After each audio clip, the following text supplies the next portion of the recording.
Hey guys, so welcome back to another video. So in this video, we're going to talk about another interesting coenzymes. In this video, we're going to talk about FMN or FAD, both. So basically, I'm going to talk about the structure of this each FMN and FAD, how these two vary from each other. Before that, let's move into in what situations in what situation would we find these two. So basically it's all about the alkenes. So let's say we have an alkene just like this. Okay, so in order to convert this into a normal alkane, to alkane, so this is the reaction. If I ask you what are the reagents we need in order to do this reaction in simple organic chemistry, you will say like hydrogen and platinum. These are simple organic reactions. But in in biosynthesis pathways, you know that hydrogen and platinum, these are not available in biosynthesis environment. So enzymes and coenzymes, right, these are the reagents which are going to drive this reaction for each side. So basically, let's put this like a equilibrium. So in this case, you can see we can convert the alkene into alkane, also alkane into alkene in biosynthesis pathways. So when you have a let's say alkane, here you have a alkane. Now in order to change it into a alkene, what you need is FAD or FMN, right? So what happens when FAD added into the alkane, it will take these two hydrogens from the alkane and convert it into a alkene, plus FAD H2 will pop out. So in order to the same thing happens otherwise. So in order to let's say you have an alkene, you need to convert it into an alkane in biological systems. So now what we have to do is, you can't add FAD, right? You can't add FAD or FMN because you need to put hydrogens into it. So you need to add FADH2 or FMNH2.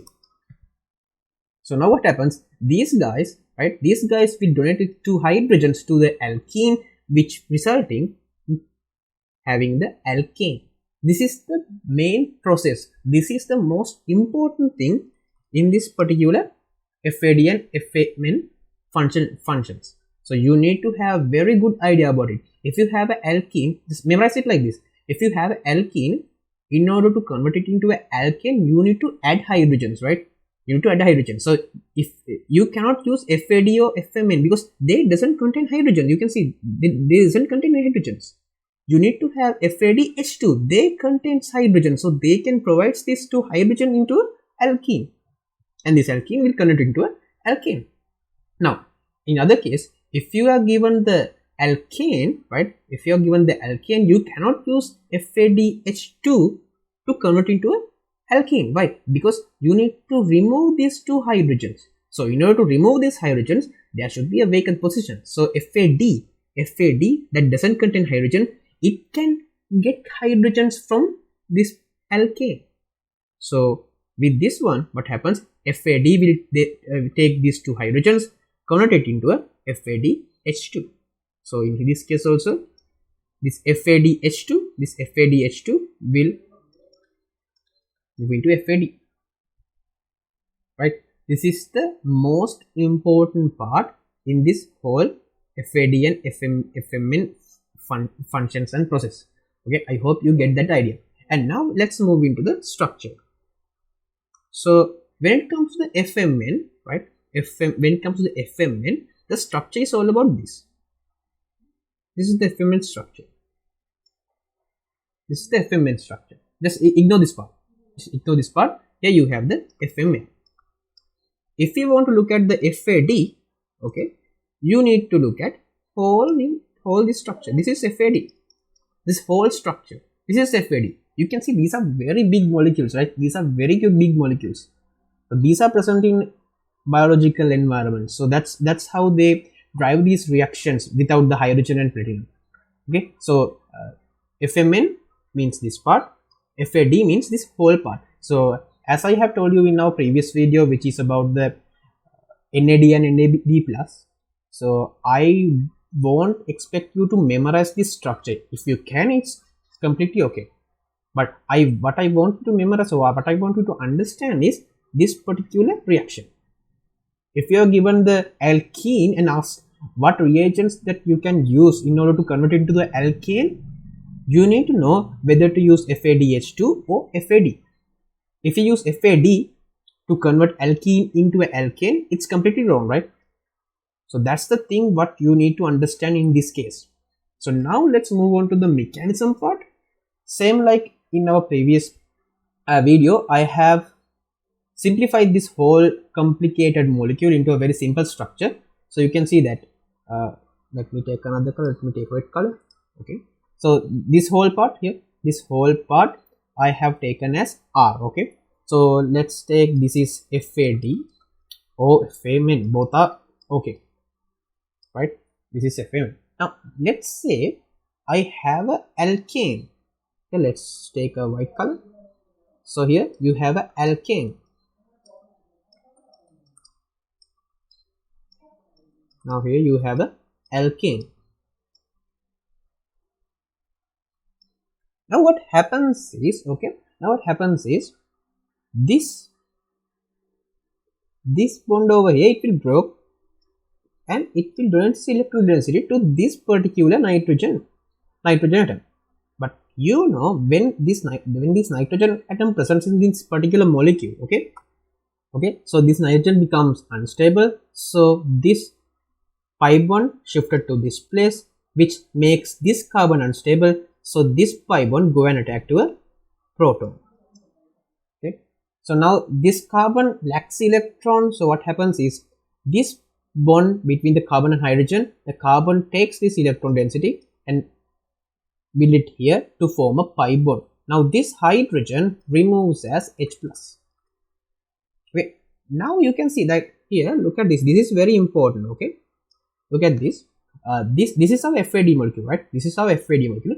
FAD molecule, when the reaction happens, right? When the reaction happens, now FAD contains here hydrogen, and here on this hydrogen another hydrogen, plus this molecule here, you can see a alkene is formed. Okay, and alkene is formed. Now look at this. This H plus is nothing to do with the FAD. It is removing on its own. Or we can use a base. Okay, like these things, it can depend, right? Depend on the structure. So like, you know, there are mechanisms like these are elimination reactions. So in, like, you know, E1, E2, E1CB, there are mechanisms for the elimination reaction based on the solvent, based on the steric hindrance. So this is, I just normally draw the arrow pushing diagram. The order of this arrow pushing diagram, the first, this bond can break this bond can be the first to break, and then this, or this one can be the first to break, and then this. It depends on the solvent, it depends on the steric hindrance. If you have learned about the E1CB, E1, E2 mechanisms, you know about these things. Otherwise, don't think about it. So just know the structures and just know how to draw the arrow pushing diagram. So you can put a base and let base do the extracting of this proton. Now the important thing is, okay, this our FAD molecule, right? FAD molecule obtained two hydrogens. Our FAD molecule obtained two hydrogen molecules, right? Both hydrogens must, like, it is not essential to this both hydrogen which is taking this FAD molecule is not from the original alkane, right? This, you can see this proton over here and this proton over here, it is not from the original molecule, it's from the environment. You know, when it comes to the biosynthesis pathways, there are millions of molecules, right? So before this reaction happen, before this particular two molecules interact each other to form this reaction, there are another pairs which have reacted already.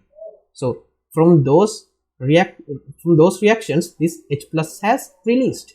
So this H plus can be a H plus from our previous alkane which have reacted before. So likewise, it's not from the same molecule. That's a little bit important thing. So here we have our final structure. The same happens to a alkene.